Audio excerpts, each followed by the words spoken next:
C'est parti pour un nouveau numéro d'éclairage. Fidèles téléspectateurs de Média Business Télévision, nous vous saluons et je reçois pour vous encore une fois le pasteur Joseph Kalombo avec qui nous allons parler, écouter la prédication, le thématique qu'il nous propose aujourd'hui et sûrement c'est la continuité de celui qu'on a commencé bien avant, le prophète et la prophétie. Et aujourd'hui, le pasteur Joseph Kalombo va nous en parler davantage. Alors, je m'en vais saluer le pasteur. Bonjour pasteur. Bonjour.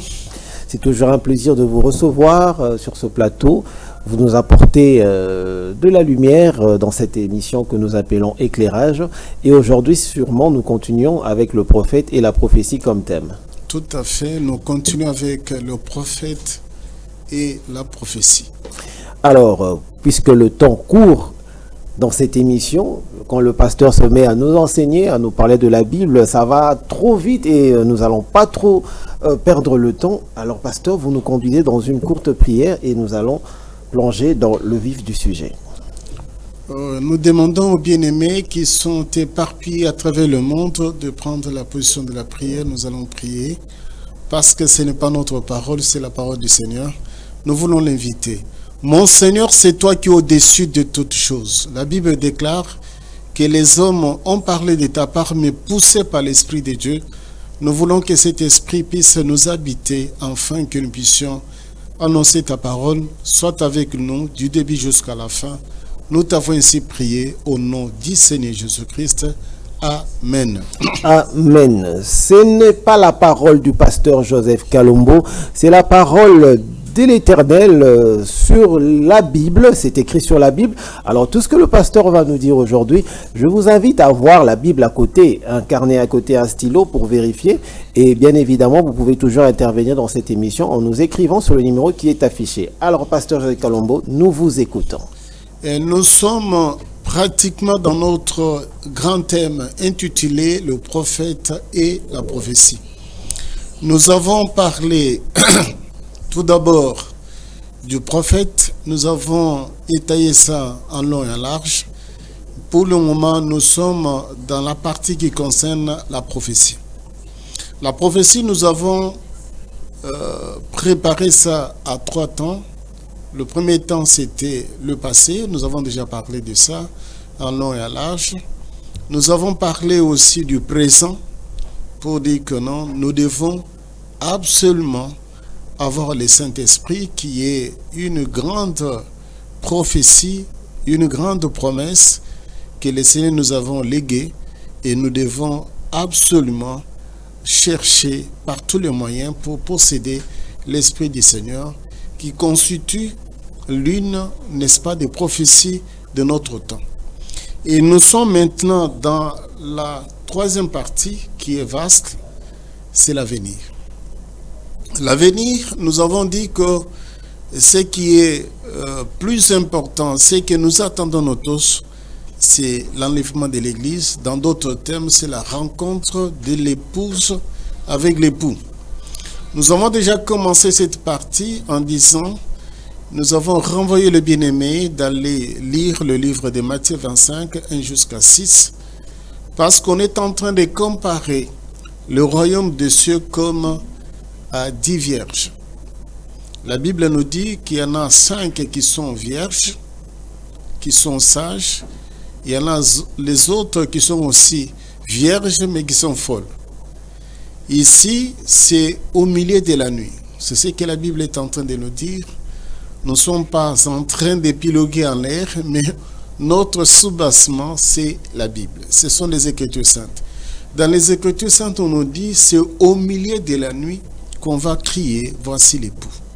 L'époux qu'on est en train de parler, c'est le Seigneur des Seigneurs, c'est Yoshua Mashiach, celui l'absolu par excellence, qui viendra dans la suite du temps. C'est ça la grande prophétie que chacun de nous doit mettre en tête et espérer le croiser dans les airs. Parce que la Bible dit qu'il ne viendra pas, il va piétiner la terre il y a un temps, mais lorsqu'il viendra pour prendre l'épouse, la Bible nous dit qu'il sera dans les airs.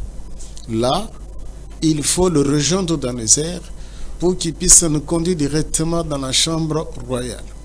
La fois passée, nous avons dit que nous serons conduits. Les morts en Christ vont ressusciter avec un corps glorieux pour rejoindre le vivant qui seront restés à cette époque-là. La Bible dit qu'ils seront changés, ils vont revêtir ce que nous appelons l'immortalité.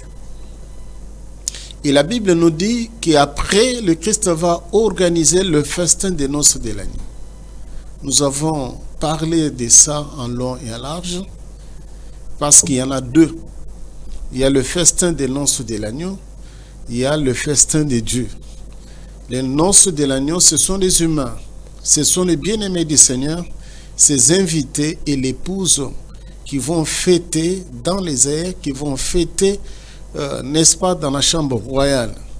Et c'est dans la chambre royale que nous avons dit qu'on va couronner la femme. La femme qu'on est en train de parler, que je suis en train de prôner, c'est toi et moi qui serons à cette époque-là régénérés, qui auront, n'est-ce pas, un corps glorieux et qui seront avec le Christ dans la salle ou bien dans la chambre royale. La Bible nous dit qu'il va couronner. C'est ainsi que nous avons parlé qu'il y a ce qu'on appelle la couronne incorruptible, l'immortalité que nous allons revêtir à ce moment-là et nous serons couronnés. Nous avons comparé, n'est-ce pas, la femme qui sera dans la suite du temps couronnée comme étant signe de 24 veillards qui sont assis. D'autres personnes peuvent me poser la question, mais pasteur, ce que vous êtes en train de dire, est-ce que c'est vrai? Oui, c'est vrai. Pourquoi? Parce que la Bible dit qu'il faut parvenir à l'état d'un homme fait. C'est-à-dire devenir un ancien, devenir un veillard sur le plan spirituel. Lorsqu'on parle de veillard sur le plan spirituel, c'est quelqu'un qui a déjà atteint la maturité. Parce que la parole de Dieu a deux aspects. Premier aspect, on parle ça de repas léger. Dans d'autres termes, on peut parler ça du lait. Parce que du lait, c'est pour les bébés. Mais le repas solide, c'est pour les gens qui sont arrivés à la maturité. Donc pour s'asseoir avec le Christ, pour être dans la salle royale avec le Christ, il faut atteindre la maturité. C'est-à-dire qu'il faut devenir un veillard spirituellement. C'est-à-dire qu'il faut être un homme mûr qui connaît, qui a déjà absorbé la parole, qui a déjà croqué les mets délicats pour s'asseoir avec le Christ. Mais aujourd'hui, nous allons parler de la fermeture, n'est-ce pas, de la chambre. Parce que la Bible nous dit qu'on va fermer. Lorsqu'on va fermer, il y a la fête qui commence. Et après la fête, la Bible nous dit que ça sera le matin. C'est le matin que la folle va crier. C'est la folle qui va alerter les gens pour dire que non, il y a eu l'enlèvement de l'église. Il y a eu un événement heureux qui s'est déroulé.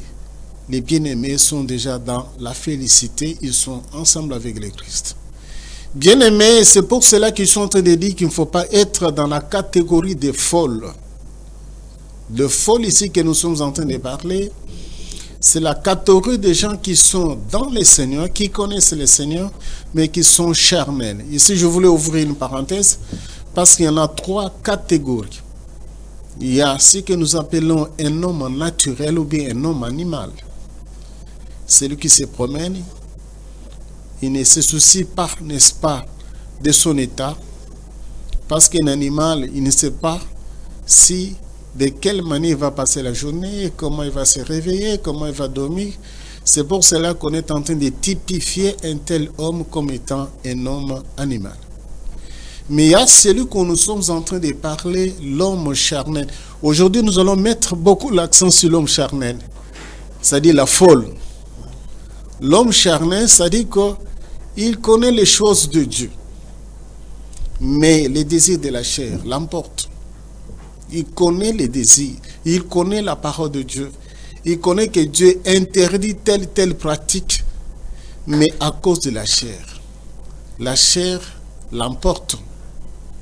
C'est-à-dire qu'il va rater un événement heureux ce que nous appelons l'enlèvement de l'Église.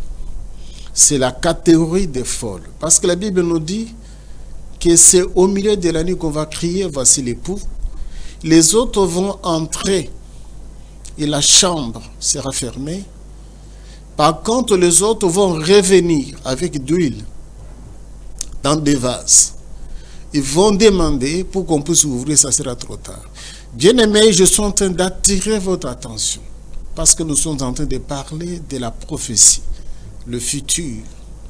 Le futur qui nous attend, nous tous, c'est l'enlèvement de l'Église. Il ne faut pas rater, bien-aimés, à cause des passions de la chair, à cause du désir de la chair. Non, bien-aimés, c'est pour cela qu'il est bien-aimé. L'apôtre Paul dit, j'ai traité durement mon corps. C'est pour entrer, c'est pour le voir, c'est pour l'embrasser, c'est pour s'asseoir tout près de lui. Mais pour s'asseoir, il faut traiter durement les corps. Il faut être dans la catégorie des femmes ou bien des vierges sages. La sagesse, c'est par rapport à l'huile. L'huile que je suis en train de parler, c'est le Saint-Esprit qui doit vous guider, qui doit être en toi. Vous devez être oint. Ici, lorsque nous sommes en train de parler de l'huile, ce n'est pas ce qu'on va marcher. Ce n'est pas ce qu'on déverse sur les têtes des pasteurs dans des églises. Mais ce que nous sommes en train de parler, c'est quelque chose qui est invisible. Mais on va remarquer que vous êtes réellement oint, vous êtes imbibé réellement de l'huile, ce n'est pas ton comportement. Parce que la Bible dit que voici le fruit de l'esprit. On va voir ça en toi, on va dire que cet homme, il est réellement raffiné, il est prêt pour rencontrer le Seigneur. Et ici, nous sommes en train de parler de l'homme charnel dans l'Église. Pour le moment, ils sont nombreux. Ils sont nombreux, les hommes charnels. Les hommes qui aiment la chair. Je viens pasteur sur le média. On ne lui a pas demandé, il dit que non, je vais contribuer, je vais donner $100 000 pour qu'on puisse construire les temples qui étaient détruits. Mais il s'est contredit lui-même. Le lendemain, il passe pour dire que non, je devais tout d'abord consulter celui qui gère mes finances. Mais en réalité, mais pourquoi tu t'es précipité? Ce n'était pas de la publicité. Si nous regardons très bien, nous disons non, cet homme, c'est un homme charnel. Il n'est pas spirituel. Parce que s'il était spirituel, on dit que la main gauche, lorsque la main gauche donne, la main droite n'est pas au courant. Donc, pour vous montrer que nous devons absolument nous forcer pour devenir des hommes spirituels. Parce que la Bible dit que l'homme spirituel, il juge de tout. Il n'est pas même jugé par un homme parce que son comportement, sa façon d'agir, ça montre effectivement qu'il est conduit par l'Esprit du Seigneur. Bien-aimés, la Bible nous dit que lorsqu'on va fermer, ça sera le matin. C'est le matin que la foule va crier dans des rues qu'il y a eu l'enlèvement de l'Église. Ici, j'ai mis un accent particulier, j'insiste, pour que tu ne puisses pas être dans la catégorie de folles, mais être dans la catégorie de vierges sages. La Bible nous dit, ici je demande aux bien-aimés si nous pouvons lire. Allez-y, pasteur, éclairez-nous. On va lire avec nous. Nous sommes pratiquement dans les livres de Jérémie. Livre de Jérémie. Nous allons lire. Nous sommes dans Jérémie. Nous sommes au chapitre 30, verset 7. Nous lisons au nom du Seigneur Jésus-Christ. Amen. Malheur, car ce jour est grand, il n'y en a point eu de semblable. C'est un temps d'angoisse pour Jacob, mais il en sera délivré. Je m'arrête un peu là-bas. Parce qu'aujourd'hui, bien aimé, nous allons beaucoup insister sur le commencement des douleurs. Qui va sentir les douleurs? Qui va pleurer dans la suite du temps? Bien-aimé, il ne faut pas être dans la catégorie des femmes qui vont pleurer. Des chrétiens qui vont se lamenter, qui vont regretter leur état. Ici, on nous montre que les jours du Seigneur vont commencer après l'enlèvement de l'Église. Parce que l'enlèvement, c'est la nuit, et le matin commence, c'est ce que nous appelons dans d'autres termes, les commencements des douleurs. Qui va pleurer, qui va sentir la douleur, c'est la folle. La folle par rapport, n'est-ce pas, à la sagesse. Il n'avait pas la sagesse. La sagesse, c'est avoir la vase, ça va plutôt de vase plein d'huile. C'est en ce moment-là qu'on se dit que non, on est un homme sage. Ce n'est pas comme le mondain, ce n'est pas comme, n'est-ce pas, ceux qui sont dans le monde considèrent que pour être sage, il faut avoir le cheveu blanc. Non. Ici, la Bible nous montre effectivement que pour être sage, il faut posséder l'huile. L'huile, c'est le Saint-Esprit. Et la Bible nous dit que c'est le jour du Seigneur. Le jour du Seigneur va commencer après l'enlèvement de l'Église. Il y aura des grincements de dents, les commencements de douleur. Qui va pleurer? C'est la folle. C'est-à-dire que quelqu'un qui a un pied dedans, un pied dehors, quelqu'un qui se comporte comme un mondain, comme un païen, mais il est dans la maison du Père. Ici, je voulais ouvrir une parenthèse pour dire que nous devons faire un effort pour intérioriser les pratiques autorisées par le Seigneur pour que nous puissions nous distinguer des hommes charnels et des hommes spirituels. Parce que les gens ne font pas attention à cela. Vous allez dans une église, vous croyez que vous êtes dans un bar, dans un bistrot, mais en réalité, on vous dit que non, c'est l'église. Vous voyez les gens avec des mini-jupes. Vous voyez avec les gens torse nus. Vous voyez les gens en train de fumer du chanvre dans l'église, dans la maison des pères. Mais ils se disent que non, ils sont des chrétiens. Vous trouvez quelqu'un en train de prêcher la parole de Dieu avec le chapeau.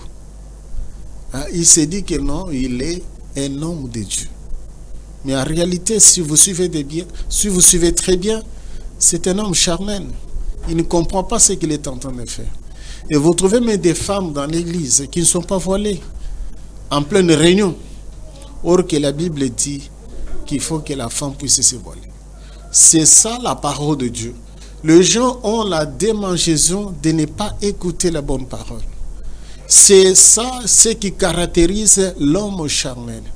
Mais la Bible dit qu'il va grincer le dent, n'est-ce pas, pendant le matin, pendant le jour. Ils vont pleurer. Pourquoi ils vont pleurer? Parce que après l'enlèvement de l'Église, le Saint-Esprit cesse son action sur la terre. C'est ce que la Bible nous dit, c'est ça la grande prophétie. Cesse l'activité.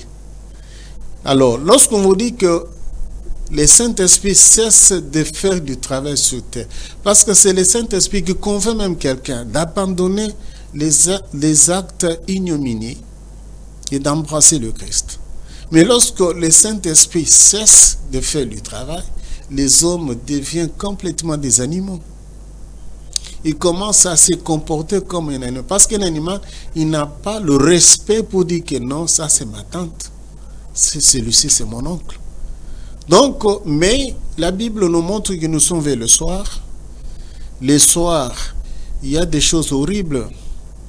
C'est comme je vis quelque part, je ne sais pas si c'est Suède ou bien Norvège, où on autorise un parent de coucher avec son enfant.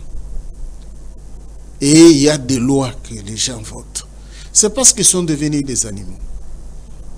Mais la Bible nous dit qu'il y aura grincement des dents. Le verset que nous venons de lire dans le livre de Jérémie 30, verset 7, on est en train de typifier le jour du Seigneur comme étant le jour d'angoisse, le temps d'angoisse de Jacob. Pourquoi on dit le temps d'angoisse de Jacob? Parce que dans la suite du temps, après l'enlèvement de l'Église, Lucifer aura la plénitude de sa force. Il va agir. Il va agir, c'est-à-dire qu'il n'y aura pas quelque chose qui va l'empêcher. Ceux qui vont rester, ils vont grincer les dents. Ils vont sentir la douleur. Ici, je ferai encore une parenthèse parce que sur le plan spirituel, il y a ce qu'on appelle l'enfantement avec douleur et l'enfantement sans douleur. C'est un autre message, nous allons prêcher ça plus tard. Mais nous voulons réveiller la mémoire des uns et des autres pour dire que toi et moi, il faut faire un effort pour participer à ce que nous appelons l'enlèvement de l'Église. C'est ça ce qu'on appelle l'enfantement sans douleur. Parce que pourquoi on est en train d'utiliser les termes l'enfantement, le grincement de douleur? C'est parce qu'il faut que quelque chose entre en toi. C'est la grossesse spirituelle pour avoir l'enfant. L'enfant que nous sommes en train de parler, c'est le Christ. Il doit se former en toi. Parce que la Bible dit que celui qui a le Fils, il a la vie. Et la parole de Dieu nous montre, il y aura d'autres personnes qui vont enfanter dans la douleur. C'est pourquoi on est en train de typifier Israël comme étant la vache, comme étant la femme délaissée, qui sera récupérée dans la suite du temps, mais qui va sentir le poids, la douleur. Ici, nous allons parler, n'est-ce pas, de la grande tribulation qui viendra sur le monde. Mais avant que nous arrivions à la grande tribulation, il y a l'éruption sur la scène de deux agents principaux de Lucifer. Ici, je vois encore une parenthèse parce que beaucoup de gens confondent beaucoup de choses. Mais lorsqu'on en parle de la Trinité, il y a ce qu'on appelle la Trinité satanique, diabolique. Satan avec les deux bêtes, l'une qui monte de la mer et l'autre de la terre. Satan travaille en synergie avec d'autres éléments que nous appelons ses émissaires. La bête qui monte de la terre et la bête qui monte de la mer. Ils vont faire éruption sur la scène. Ils vont imposer des lois. Ils vont demander aux gens d'avoir la marque, ce qu'on appelle la marque de la bête, 666. Mais je vois les gens qui sont en train, ils sont pressés. Ils sont en train de dire que non, il y a déjà la marque. Non, bien aimé, la marque viendra après l'enlèvement de l'Église. Ça sera forcé. Il y aura des gens, lorsqu'on parle de la bête, en fait, on est en train de typifier un homme animal.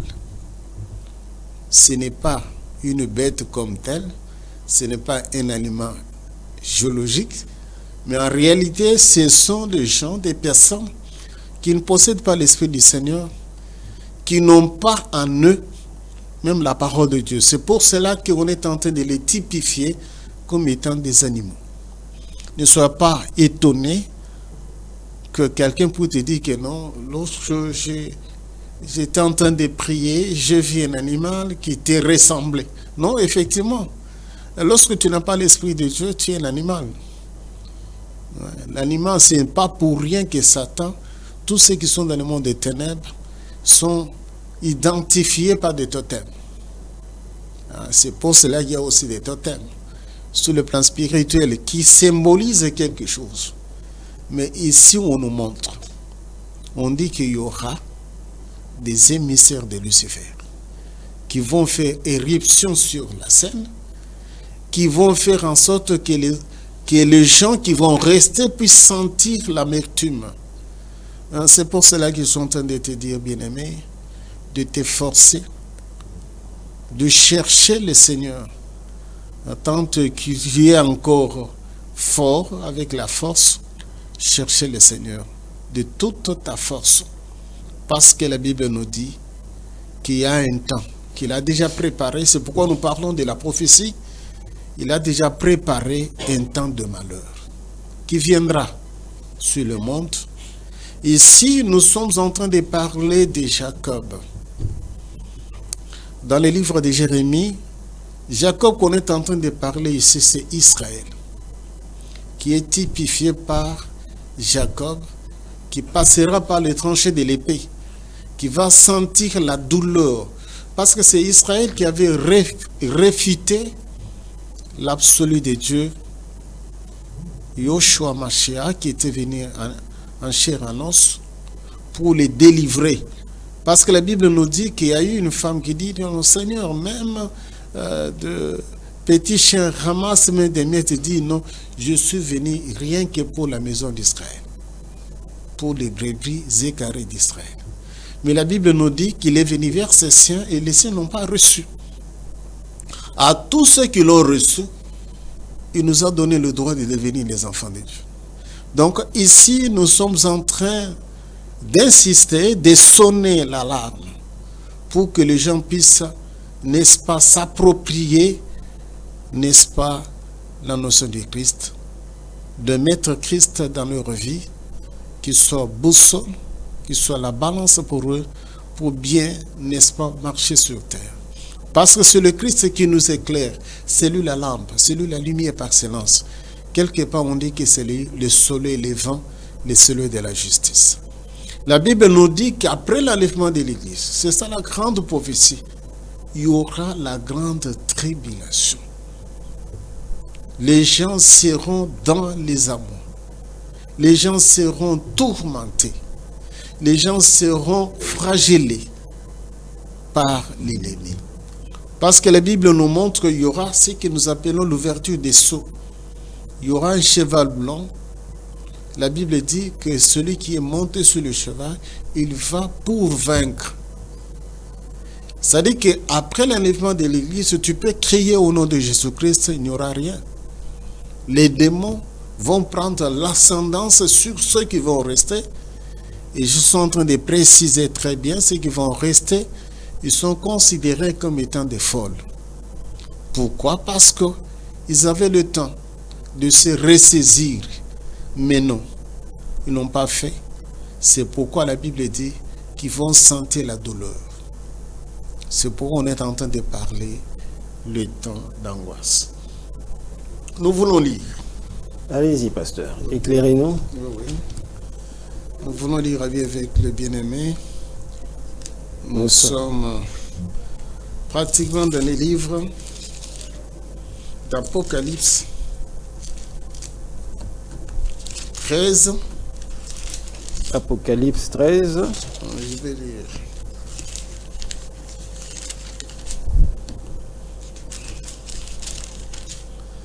La Bible nous dit ceci. Puis j'ai vu monter de la mer une bête qui avait 10 cornes. Et cette tête, sur ses cornes, 10 diadèmes. Et sur ses têtes, des noms des blasphèmes. Je m'arrête un peu là-bas. Parce que ici, j'ai parlé des émissaires de Lucifer, des acolytes, la trinité satanique, diabolique.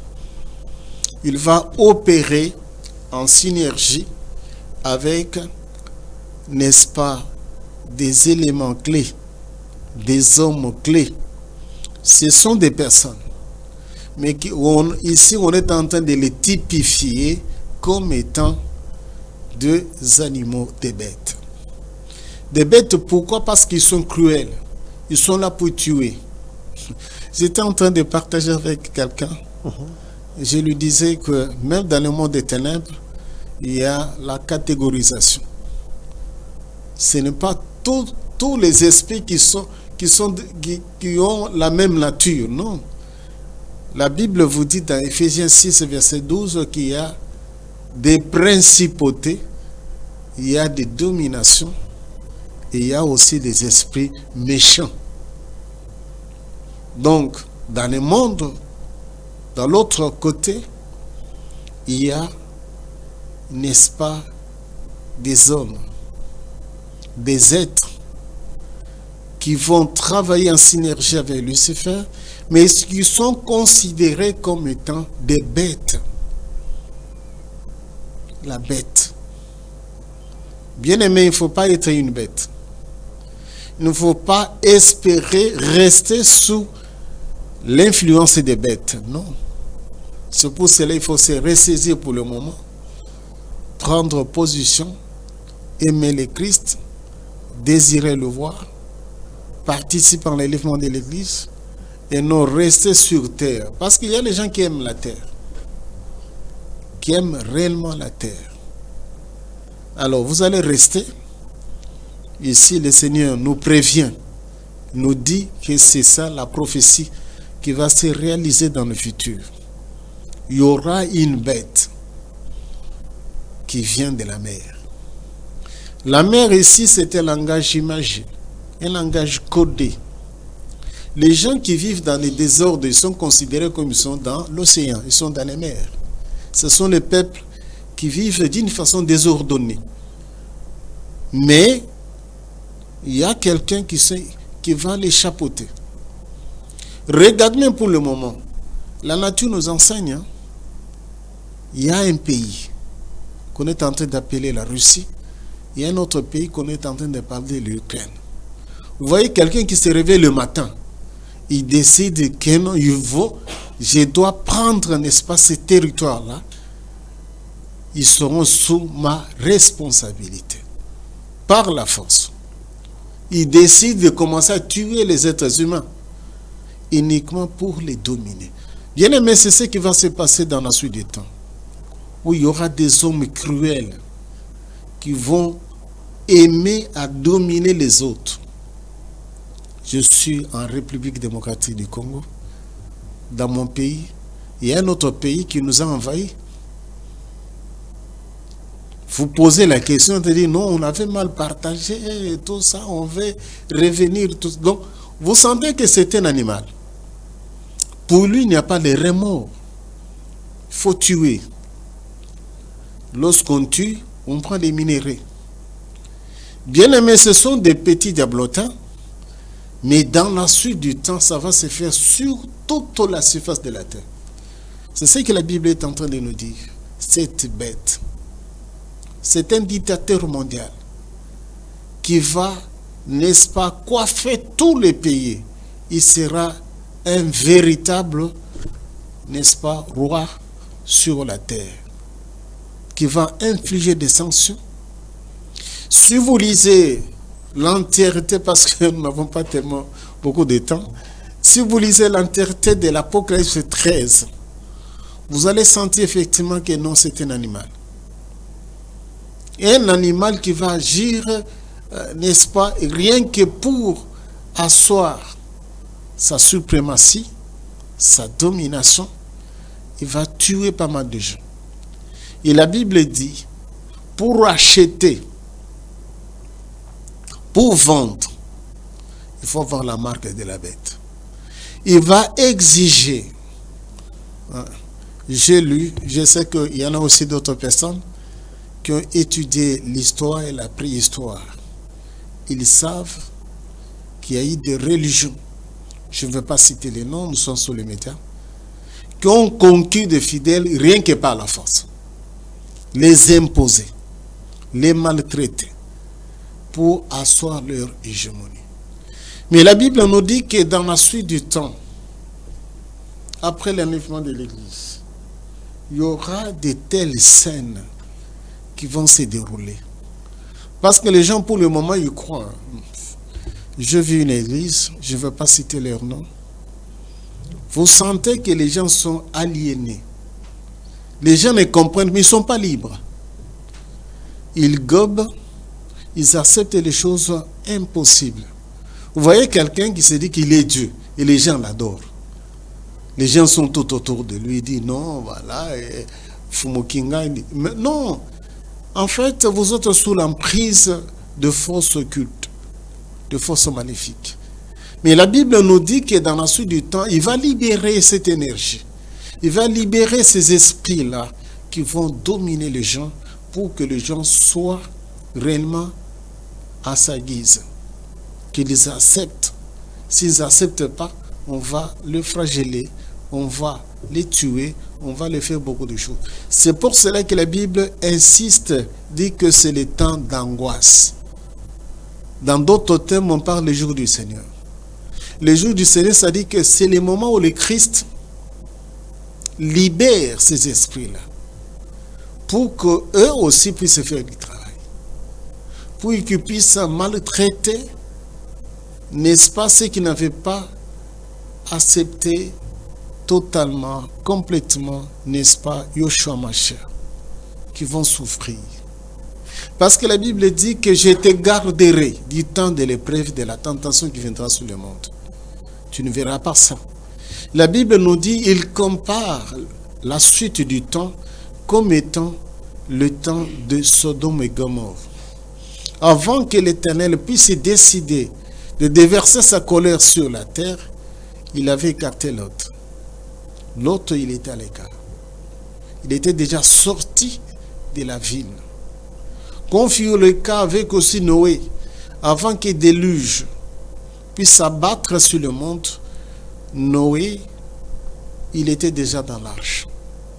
En fait, bien-aimé, nous sommes en train de te dire ce qui va arriver dans la suite du temps, ce sont des prophéties. Mais il ne faut pas vivre ça. Il faut être à l'écart. Il faut éviter. Parce qu'ici, nous sommes en train de parler de la bête qui monte de la mer. Ça dit qu'un homme cruel. On vous dit qu'il a plusieurs totems. Il a plusieurs têtes. Il a des cornes. Les cornes sur le plan spirituel symbolisent la force. Parce que les animaux, dans la brousse, ceux qui ont des cornes, ils sont aussi redoutables. C'est leur force. Je prends le buffle. Je prends beaucoup des animaux que le Seigneur est en train de typifier. Parce que dans la Bible, on vous dit qu'il faut avoir la force du buffle et la force de la lionne. C'est ce que la Bible dit. Donc, les cornes symbolisent des forces. Donc, l'animal, la bête que je suis en train de parler, il aura la force sur toutes les nations et tous les peuples. Il va dominer. Mais toujours dans l'Apocalypse 13, il y a un autre animal. Je voulais que les bien-aimés nous permettent que nous puissions... Allez-y, pasteur, éclairez-nous. Nous sommes dans l'Apocalypse toujours 13, verset 11. Je lis pour les bien-aimés. Amen.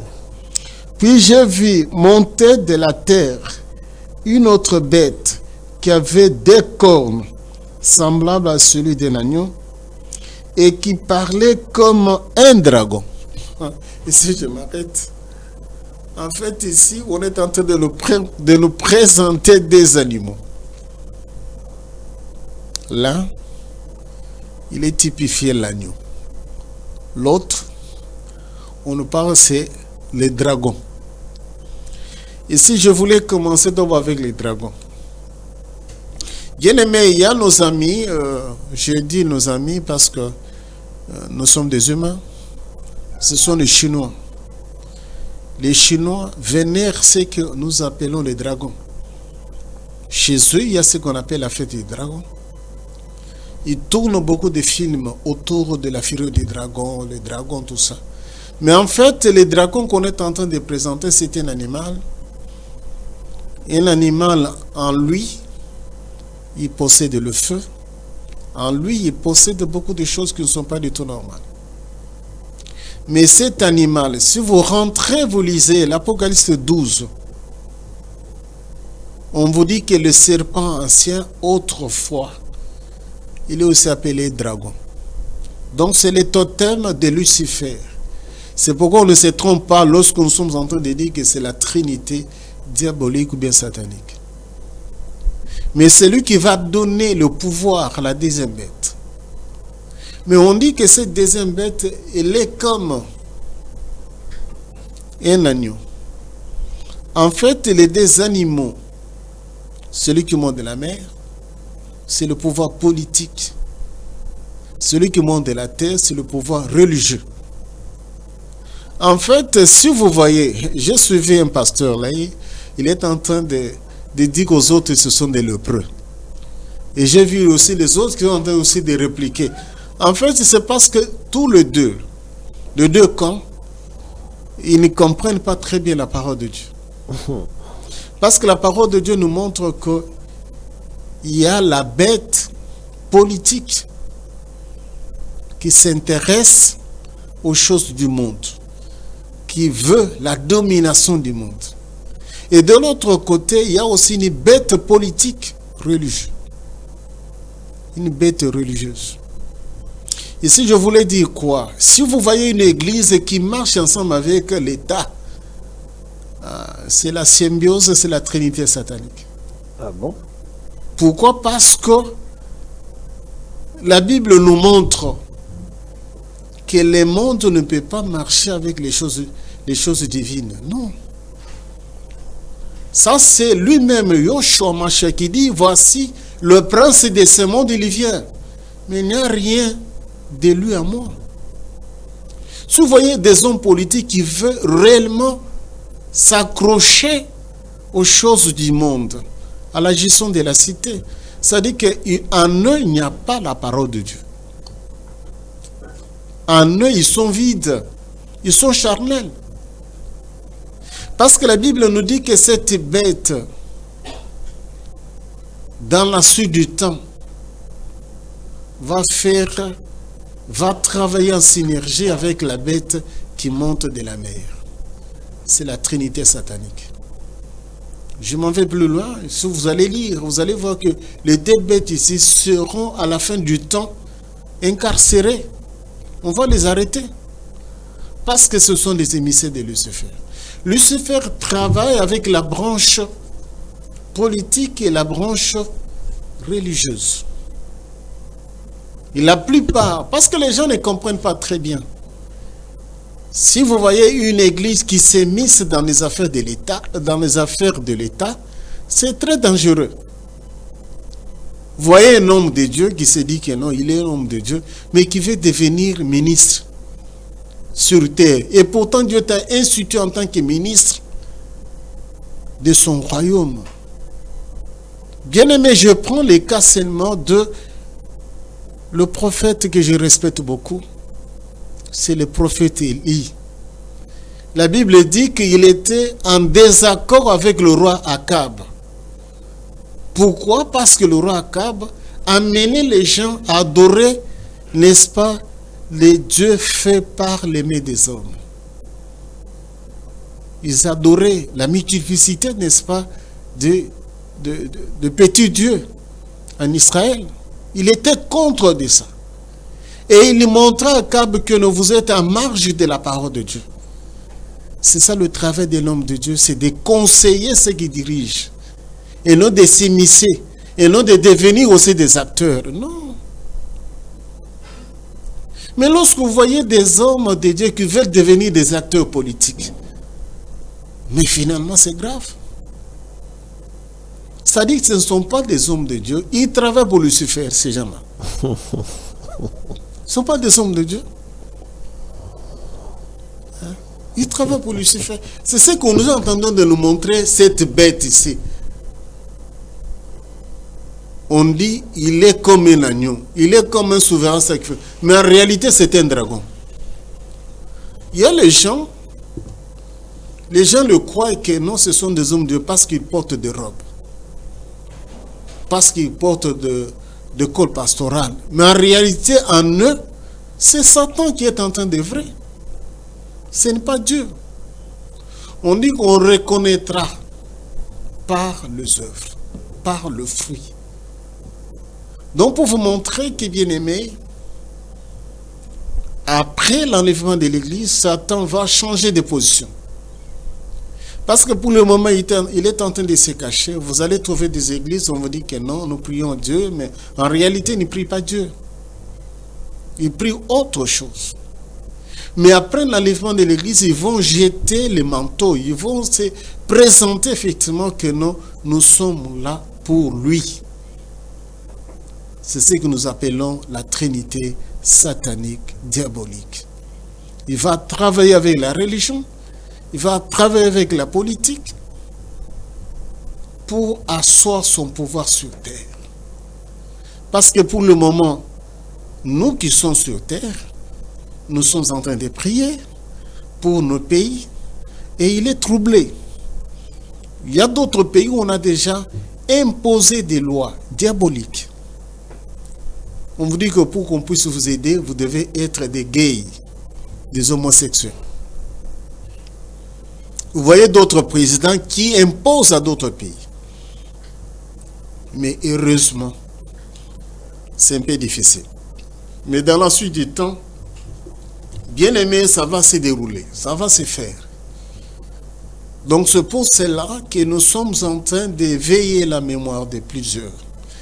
Pour vous dire que bien aimé, il faut faire attention. C'est le temps, c'est la grâce qui coule encore. C'est le temps de se repentir. C'est le temps de se ressaisir. Parce qu'il y aura un moment, vous n'aurez pas même le temps de se repentir. Seule issue, c'est d'accepter la mort, de mourir comme un temps de martyr.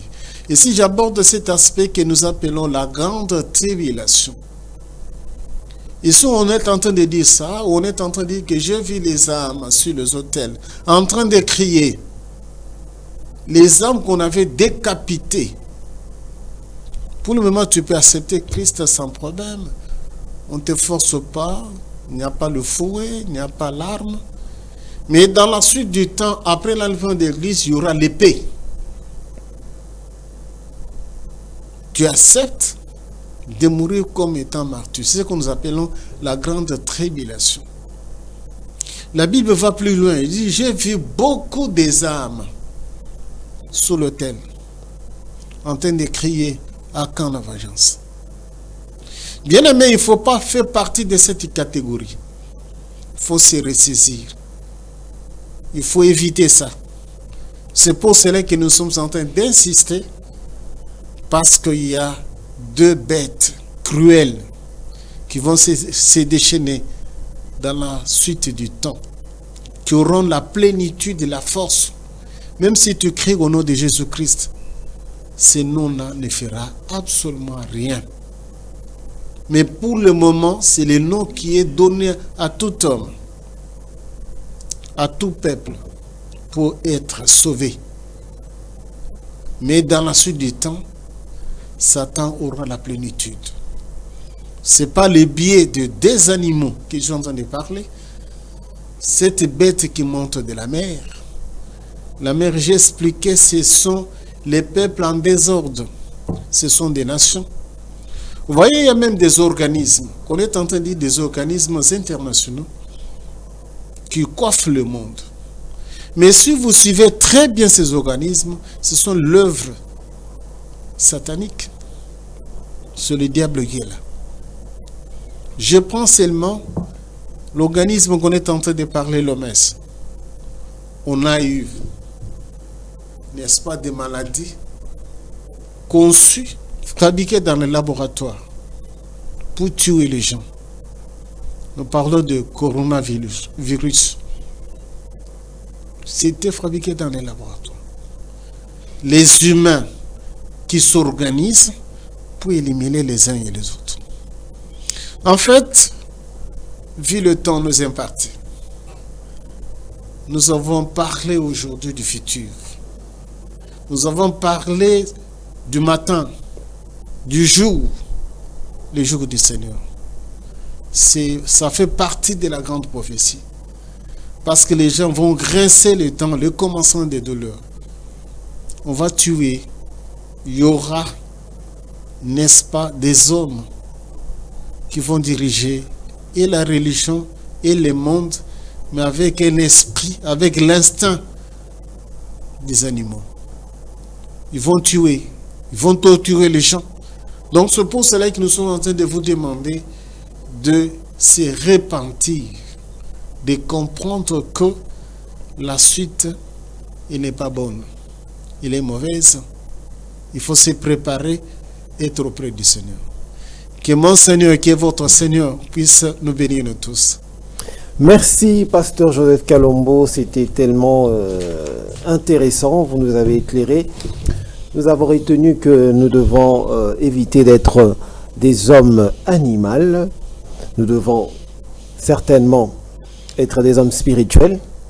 Et pendant votre intervention, nous avons reçu quelques interventions ici. Vous avez quand même heurté la sensibilité de certains hommes de Dieu qui disent que comment vous pouvez dire que ceux-là qui sont appelés par l'Éternel ne peuvent pas emboîter le pas à travailler dans un gouvernement ou bien à travailler dans la gestion de la politique, alors que la Bible présente des serviteurs qui ont travaillé dans les gouvernements, qu'ils ont dirigés.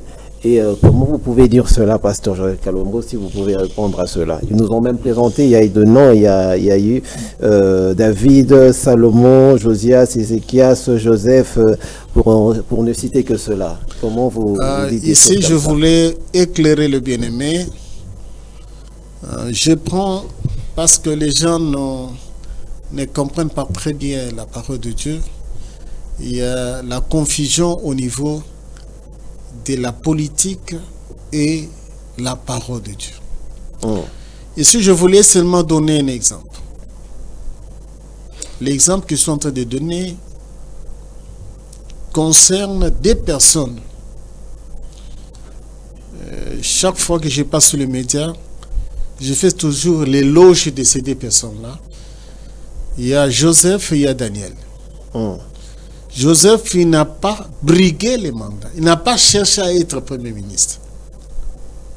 Il était même esclave. Mais Dieu l'a voulu élever. C'est par son canal qu'Israël devrait être, n'est-ce pas, couronné, être reconnu dans le monde. C'est à partir de Joseph. Mais Joseph, il n'était pas politicien. Joseph, il n'était pas roi d'Égypte. Il y avait un roi d'Égypte. On l'a utilisé. On l'a pris. Il n'avait pas préféré pour devenir politicien, mais on l'a utilisé. Il est resté dans sa sphère en tant que l'homme de Dieu, en tant que prophète. Je prends une autre personne, c'est Daniel. Il était à la cour du roi. Mais la Bible dit que Daniel, il n'était pas politicien. Pour vous montrer les méfaits même de la politique, parce que c'est un monde où il y a la combinaison du mal. On dit qu'on l'avait accusé faussement pour l'éliminer. Il était aux fosses des lions. Les autres étaient dans la fournaise. Mais comme Dieu voulait par eux restaurer Israël, c'est ainsi que Dieu l'avait utilisé comme étant des conseillers auprès de ces gens-là pour qu'ils puissent diriger très bien leur pays. Ici, j'ouvre encore une parenthèse parce qu'il y a ce qu'on appelle la politique active et passive. On peut te dire de devenir un conseiller dans un cabinet politique, de conseiller ces gens-là pour qu'ils puissent, n'est-ce pas, conduire, diriger la cité, ce n'est pas mauvais. Mais lorsqu'on devient acteur principal, parce que c'est toi qui dois prendre des décisions. Et dans ces décisions, généralement, il y a toujours des dérives. Ce n'est pas moi qui l'ai dit, c'est la parole de Dieu. Ah bon? Parce qu'il y a Israël qui avait voulu aussi être dirigé par des dirigeants, des humains, et non pas le divin. Et l'Éternel, il a appelé Samuel. Il dit non. Samuel est allé dire à l'Éternel qu'ils veulent un roi. Et l'Éternel a dit à Samuel, va leur dire, voici le droit d'un roi. Parce qu'il y en a ceux qui enseignent abusivement. L'Éternel reconnaît qu'un roi, il va faire des bavures. Il peut se saouler, il peut prendre des femmes, il peut être polygame, il peut être ceci. Le Seigneur le sait dans la parole de Dieu. Il a dit, va leur dire, il va vous ravir des femmes, il va faire ceci. Il dit, non, nous acceptons. Nous voulons un roi. Et la Bible nous montre que lorsque David a été investi comme roi, David a pris la femme d'une personne. Il a fait tuer l'homme. C'était Bathsheba, la femme d'Uri d'Hittim. David, il a fait ce qui était mal. Mais parce qu'il était roi, il avait ces droits-là, reconnus par l'Éternel. C'est ainsi qu'on ne peut pas se comparer à David ni à Salomon. Parce que Dieu savait que ce sont des personnes qui sont sous l'influence, n'est-ce pas, sous l'ivresse même du pouvoir. Ils feront du mal. Donc, on ne peut pas comparer David avec le prophète Samuel. Je prends l'exemple du prophète Samuel. Samuel, on dit qu'il dépose ses fonctions en tant que juge en Israël. Il dit que accuse, venez avec les accusations. Les gens disent non, on ne peut pas t'accuser, tu étais un homme honnête. Mais bref, ils ont quand même travaillé, ils ont quand même voilà, donc c'est pour vous montrer que les humains, lorsqu'ils sont en train de diriger, il y aura toujours des bavures. Je prends l'exemple de David et de Salomon. David qui appelle Salomon, qui dit que je sais que tu es sage. Tu vas agir en douceur. Tu vois, ce monsieur-là, il m'avait juré, il a fait ceci. Mais ne laisse pas Shimei descendre dans le séjour de mort avec les cheveux blancs. Il lui donne des consignes pour éliminer Shimei. Donc pour vous montrer que l'histoire d'un air, l'histoire de sécurité, ça se trouve dans la Bible. Vraiment. Donc pour vous montrer que lorsque les hommes confondent un homme de Dieu, parce qu'en Israël, il y avait trois niveaux. Il y avait les hommes de parvis, il y avait des sacrificateurs, il y avait les souverains sacrificateurs. Donc quelqu'un qui participe aux décisions divines, il doit laisser les choses du monde. Il doit être à l'écart. À moins que tu préfères être un homme du parvis. Parce que les hommes du parvis, ils venaient avec des boucs, ils venaient avec des chèvres pour leur pêcher à tout moment. Mais les gens qui entraient là-bas, et ils avaient autre chose, c'était le pain de proposition. Donc pour vous montrer que les hommes de Dieu doivent être à l'écart avec les choses du monde, la gestion du monde, ils doivent être à l'écart. Ok, pour terminer, vous dites que la bête dont l'Apocalypse présente, vous affirmez que c'est juste une manière de présenter un homme animal. Ce n'est pas comme nous voyons, comme quand on lit la Bible, l'Apocalypse déjà, quand nous lisons, ça nous fait peur, il y a les images des bêtes, des dragons, tout ça. C'est juste des hommes, mais ayant un esprit animal. Ici, je renvoie aux bien-aimés qui vont lire à la maison. Ils peuvent lire 1 Corinthiens 2. 1 Corinthiens 2. 14 jusqu'à 15. Ils peuvent lire aussi 1 Corinthiens 3, verset 1. Vous allez lire en entièreté. On est en train de typifier pour dire qu'il y a un homme charnel, il y a un homme animal, en d'autres termes, un homme naturel, il y a aussi un homme spirituel. En fait, lorsqu'on est en train de parler dans le livre d'Apocalypse, on fait allusion à un homme qui a la cruauté en lui. Un homme qui agit par instinct comme des animaux. Ça sera dans la suite du temps. Donc ici, on est en train de présenter, ne soyez pas étonnés, sur le plan spirituel aussi, ce sont les choses qui arrivent. Tu peux fermer les yeux, tu vois les tableaux, tu vois quelqu'un, un animal. Mais tu ouvres les yeux, tu vois que c'est un homme qui est vêtu en costume, qui a cravate. Mais si tu fermes les yeux et tu regardes avec les yeux du cœur, les yeux spirituels, vous allez voir que c'est un animal. Donc ici, on est en train de présenter la face cachée de l'homme. La face cachée de l'homme. C'est ce qu'on est en train de présenter comme étant des bêtes ou bien des animaux. Ok, c'en est fini pour ce numéro. Merci, pasteur Joseph Kalombo. Vous nous avez suffisamment éclairé et nous vous bénissons par rapport à ça. Nous demandons à tous ceux-là qui veulent intervenir dans cette émission, vous pouvez toujours appeler par ce numéro si vous voulez parler au pasteur ou si vous avez des préoccupations. N'hésitez pas pour nous contacter nous contacter par ce numéro. Alors, pasteur, il y a un programme pour l'Église? Le programme, nous disons aux bien-aimés d'avoir l'habitude, n'est-ce pas, de suivre ce message. Il y en a plusieurs, d'être branchés sur, n'est-ce pas, cette chaîne Media Business. Donc vous allez trouver la bonne nourriture, la nourriture en abondance. Nous vous conseillons d'être branchés pour suivre, n'est-ce pas, les messages qui transforment votre âme et votre esprit.